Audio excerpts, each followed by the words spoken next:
guys, welcome back. My name is Blair Hampton and this is It's a Book, my YouTube channel where I discuss all things reading, writing, love of the craft, and my journey to becoming a self-published author.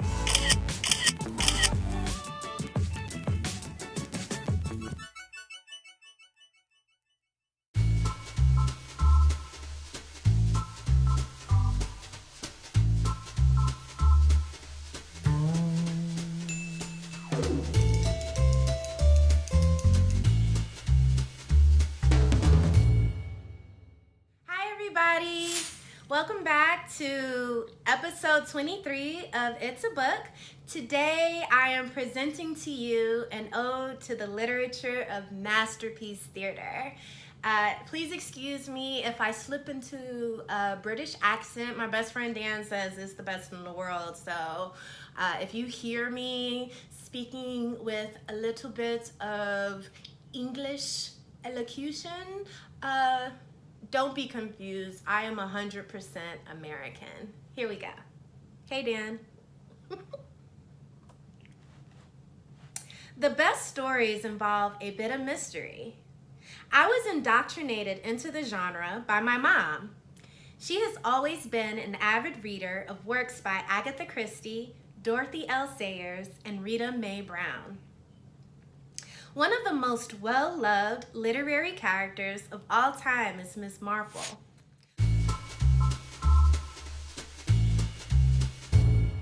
Miss Marple. More grandma than grand detective, Miss Marple never minds her business. She loves to garden, knit, and solve gruesome murders committed by otherwise respectable people. No one sees Miss Marple as anything other than a nosy old woman. But underneath the gray hair and crisscrossing network of wrinkles and fine lines is a shrewd and observant heroine. Miss Marple is the woman Karen thinks she is, but can't be, because Miss Marple actually proves to be a valuable asset to her community. She finds the person who left the booty in the library. She finds the murderer on the Orient Express, and she even solved the murder at the vicarage. Growing up, I was fascinated by stories of female sleuths in real life, and I think this was a huge part to Agatha Christie's character, Miss Marple. Ida B. Wells and Nellie Bly, they were some of my childhood heroes. I learned about them in school, and I took it upon myself to research more about their lives at the nearest public library. These journalists covered important events during their day, and they seemed to be real-life incarnations of Miss Marple. They were always digging, always ready to take a deeper look behind things. I think that's why I, once upon a time, considered a career in journalism. I wanted to be just like them. Miss Marple proved to me that sometimes minding business that's not yours can have its benefits. The challenge is using common sense to discern whether your suspicions are valid or if you're acting under your own implicit bias. As a wise Southern woman once told me, some people don't have the sense God gave a billy goat. Try not to be one of those people. Although I have an appreciation for my mom's taste in literature, I tend to gravitate more towards the true crime genre. Seeing Philip Seymour Hoffman in the 2005 film Capote inspired me to read the nonfiction novel on which it was based. In Cold Blood is Truman Capote's no-frills approach to describing one of the most horrific crimes in American history.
It still gives me chills to think about it, y'all.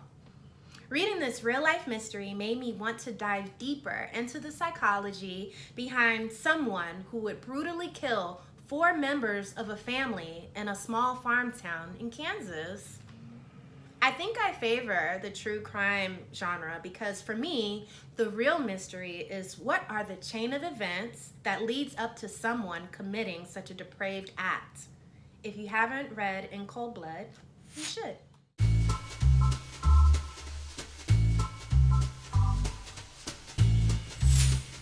I challenge you to add a bit of mystery into your writing.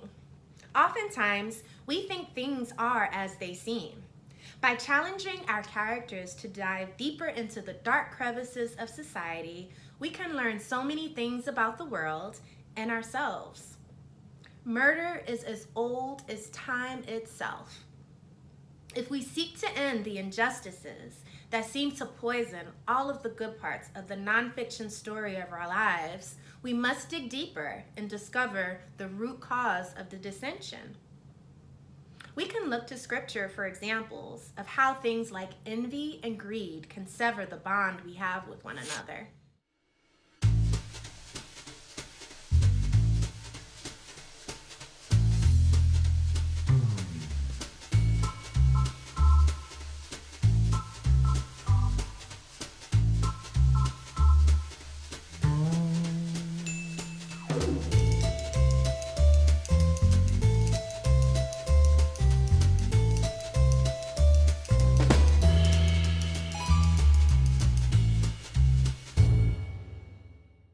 Human beings are fragile creatures.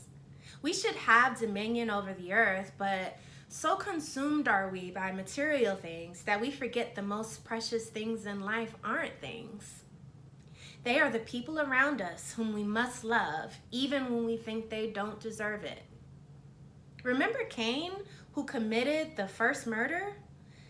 Jealousy was the root cause of the anger that caused him to kill his brother, Abel. I wonder how differently this story might have turned out if Cain had simply set his pride to the side and asked for Abel's guidance instead. Are we not here to learn from one another as we hurtle towards the final earthly chapter of our own story? While you consider this, I ask that you think of all of the things that could drive an angel to be cast from heaven. Some things are written in the stars, and it seems as though we have no control over the outcome. But you're a writer. You wield the pen. You have the power to investigate the characters in your world. We must all bear the burden and live through the consequences of the unconscionable acts of the Cains in our society. He will always materialize. He is a product of our own disconnect from the universe and all of the things in it. I implore you to be like Columbo or Perry Mason. Bring your light closer to the darkness. You may see a reflection of yourself in the shadows. With compassion and action driven by faith and conviction, we may be able to solve the conundrum.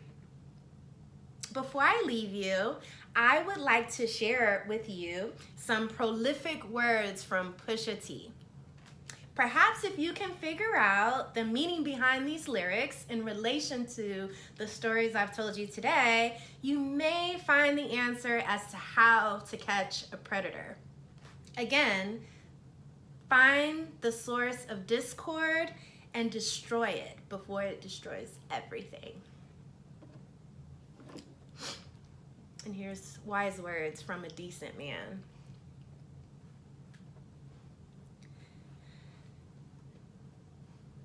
My grind is about family. It's never been about fame. From days I wasn't able, there was always came. 4.5 will get you in the game. Anything less is just a goddamn shame. Guess the weight? My watch got blue chips in the face. Glock with 2 tips, whoever gets in the way. Not to mention the hideaway that rests by the lake. Consider my raw demeanor icing on the cake. I'm grinding. Buy my book on Amazon, y'all. Link is in the description. Like, comment, share, subscribe, and again, share. I am on a mission to save the world, and do me a solid, spread the word. Thank you so much. You have a great day. Keep the faith. Apply pressure. We are about that action. Thank you. Have a great week, guys. Bye.